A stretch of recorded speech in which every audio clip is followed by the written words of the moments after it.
Good evening. Welcome to the Glazov Gang. Tonight we have a very special episode. We are focusing exclusively on Egypt and what's happening in that country. Our gang members this evening, three titans. Tiffany Gabbay, the National Development Director at the David Horowitz Freedom Center. Adib Ghobrial, an Egyptian immigrant and now a very successful businessman. And last but not least, the one and only Nonie Darwish, also from Egypt, and the author of the recent book, The Devil We Don't Know, The Dark Side of the Revolutions in the Middle East. Glazov gang members, welcome to the program. Thanks for having me. Oh, my pleasure. Our new member is Adib Ghobrial. Are you excited to be on the Glazov gang? I'm sure I'm excited. Welcome, ladies and gentlemen. Tonight, our special feature on what's happening in Egypt. Let's get right into it. The fall of the Muslim Brotherhood, I think we could correctly say. Obama is weeping that his friends, Islamist friends, have been thrown out of power, but they're trying to get back into power. And it looks like the country might be on the edge of a civil war. Let us go to the wisdom of Adib Ghobrial, and you begin for us. What is mostly on your mind at this moment? Well, I don't think that they can go back to the presidency or back to controlling Egypt anymore. The Brotherhood. The Brotherhood. I mean, 33 million people went onto the street because of that. They want to get rid of them. There is no way that the Egyptian people, even the people that they voted for the Brotherhood last year, I don't think they want them anymore. Okay, just a second. I'm sorry to interrupt, but we don't hear some of this in the media. I mean, did you just say 33 million? I mean, that's almost the population of the entire country of Canada. In the media, we heard there was like 1 or 2 million people in the streets. What do you mean 33 million? Is the media actually underestimating how many Egyptians came out? I think they said 1 million or 2 million. This is the Brotherhood, and the Brotherhood, they went to two areas. Mm-hmm. I think Rab'a al-Adawiyya and I think another place. They said, I think even maybe not less than 500,000, mm-hmm. But they said, but in Tahrir Square, not just Tahrir Square, in all over Egypt, all the squares, okay. Even the streets, mm-hmm. People went on the streets, 33 million people. Okay, Adib, what is mostly concerning you at this moment? Well, concerning me, I'm sure some people are going to get killed, as we've seen, because the Brotherhood, they are terrorist organization. And they're going to do their best to scare people. And they started with the Christian in Egypt. And they killed the Christian, and they killed priests. And people in Upper Egypt, they burned their houses, and they kidnap people and ask for ransom. They're scaring people. And they're scaring even the Muslim. But the army, the police, and the Egyptian people they understand that, but they will not allow it to have them go back to. Okay, so Adib, why are some in the West, including a lot of our media, calling this a coup? 33 million people opposing a terrorist yes. government is not a coup. So you disagree with this whole... This is a revolution. Oh, yes. Yeah, no, the Economist magazine, they said Egypt's tragedy. The tragedy that Obama put the Brotherhood in office. Mm. They put Morsi in office. Mm. This is the tragedy. But this is a revolution, and the whole Egyptian people, which is maybe 90% of Egyptian people, are very happy. We are here in the United States. At least we have 2 million Egyptians in the United States, are very happy. Very happy. Okay. Let's move on. Nonie, do you agree with some of these interpretations? To an extent. I am not very optimistic, though, because what happened is the Muslim Brotherhood, whether in government or not, they have a great impact, a huge subversive impact on society. And that's why just yesterday, the new movement announced that they will still keep Sharia in the Egyptian constitution. So what's the problem about if the constitution still keeps Sharia as the source of the legal system in Egypt? then not much has changed legally. Nonie, so is this kind of just one group of kind of Islamists overthrowing another group of Islamists? Because when they say that a lot of these people want democracy, and it is true that, you know, a lot of what I saw and read, a lot of Egyptians don't want Islamists in power. However, you have made this point very often. Where are the posters and the placards down with Sharia, separation of mosque and state? You don't see this. None. And that is exactly what the West should notice, because the West have this understanding that there is something called moderate Islam and radical Islam. And now we're seeing the so-called moderate Islam fight it out with radical Islam. And the alternative for a theocracy in Egypt can never be anything but military dictatorships. Why is it so? Because Islamic Sharia is so strong and so crushing of freedom that the only force that can stand against theocracy in Egypt is the military. And that's why there can never be any government in Egypt that's either, it has to be either the military or a theocracy. And now Egypt is back to square one, back to the military dictatorship. Yeah, well, Nonie, thank you very much. And plus, it's always confused me very much because people in the West are saying, oh, the Egyptians are in the streets, people power, people power. But read the empirical data. In terms of the interviews, in terms of the polls, more than 80% of Egyptians believe in stoning of adulterers. More than 80% believe in FGM. More than 80% believe in killing of apostates. If this is such a large number that believe in all this, what kind of Jeffersonian democracy are they going to introduce? It can't, because as long as they call themselves Muslims, whether it's moderate or not, they will never have freedom and democracy, and the only alternative is a military dictatorship. And let me tell you why military dictatorship cannot be democratic. Because for them to survive, for a military dictatorship to survive in Egypt, they have to put the Muslim Brotherhood in jail. They have to kill them. They have to hang. So what's the alternative? It's either they are brutal with the Muslim Brotherhood, or the Muslim Brotherhood will take over. You know, this is such a sober analysis, and also a reminder to all the Westerners who are like, let's have democracy and elections. Hey, we saw what happened with the elections in Nazi Germany, in Germany in the 30s when the Nazis came to power. Tiffany, you have been very stoically and nobly silent. It is your turn to speak, but I saw you nodding a lot while Nonie was talking. Exactly, because Nonie makes a great point.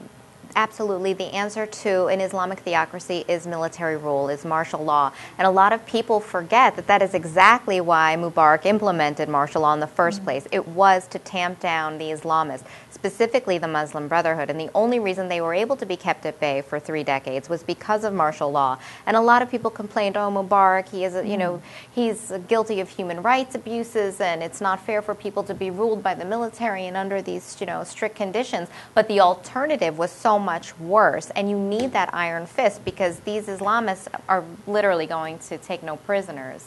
And so yes, of course, Mubarak and the military imprisoned and killed a lot of Islamists and Muslim Brotherhood leaders, and some people would argue, well, this is very brutal, but the alternative was worse. In the Middle East, a lot of people don't realize it's always about the lesser of two evils.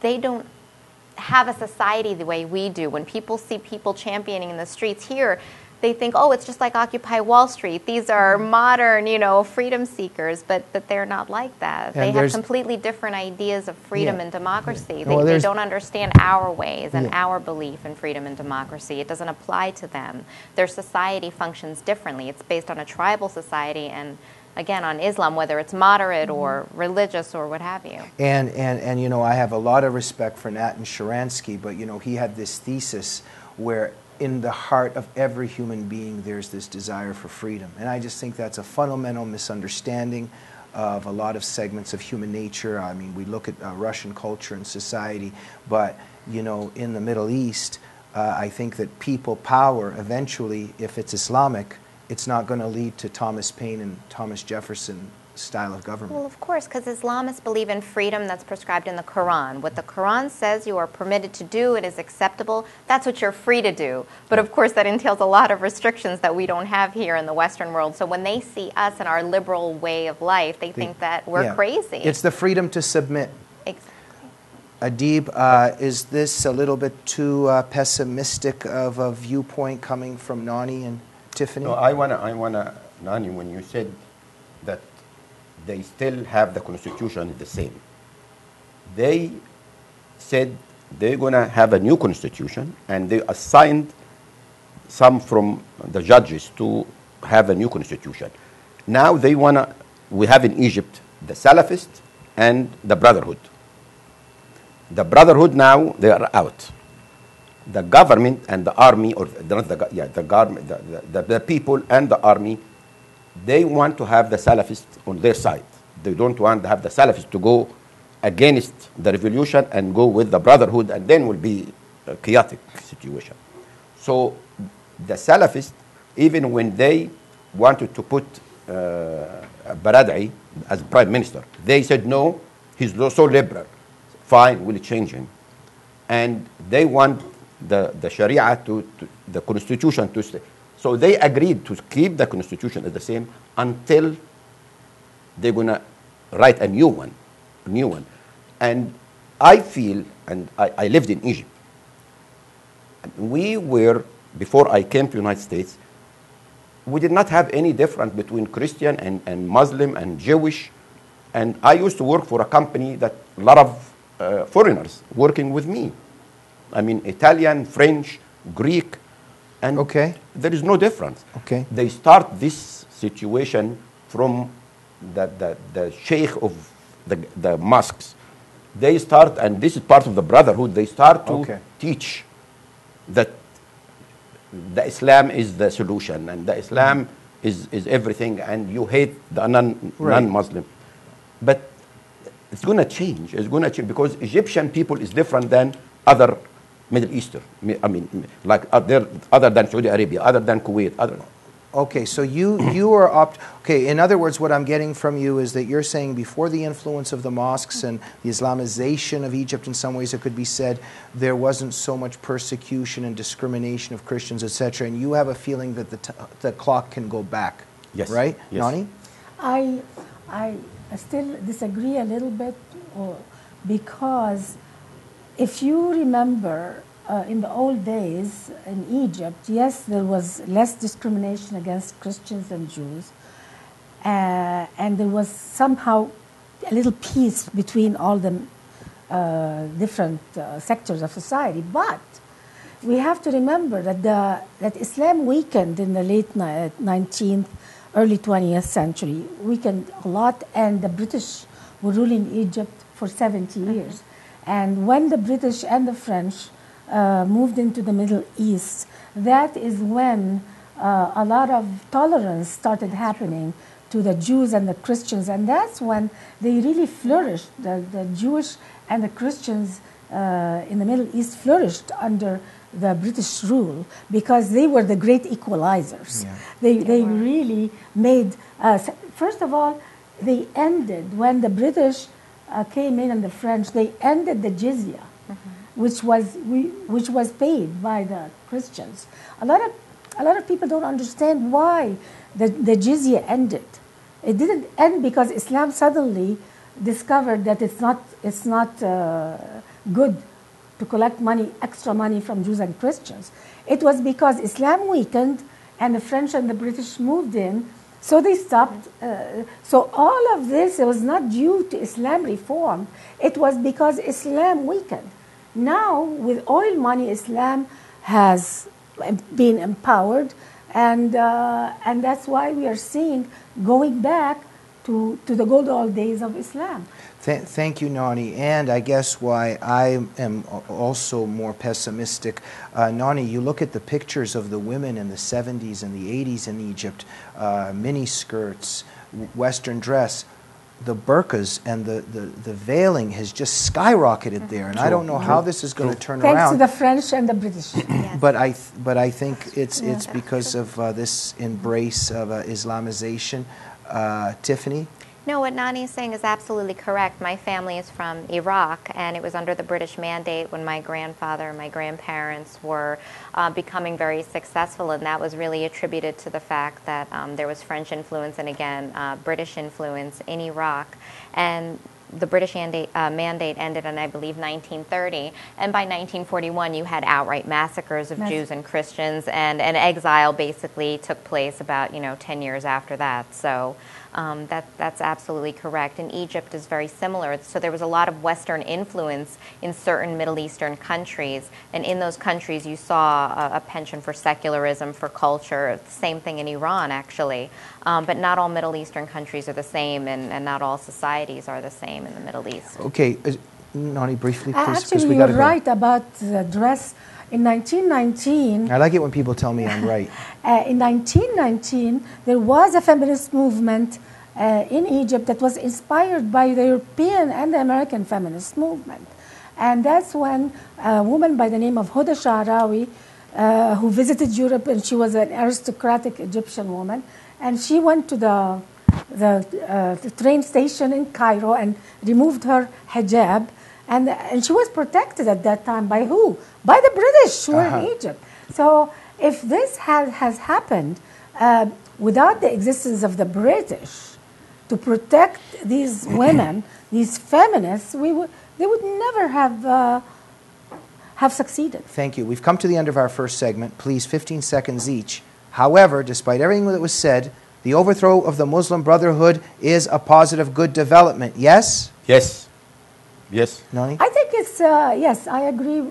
I agree with Adib, because even though it might not succeed, but at least it will take them away from an official Islamic State. Tiffany? It's positive, but I'm not celebrating yet. Yeah.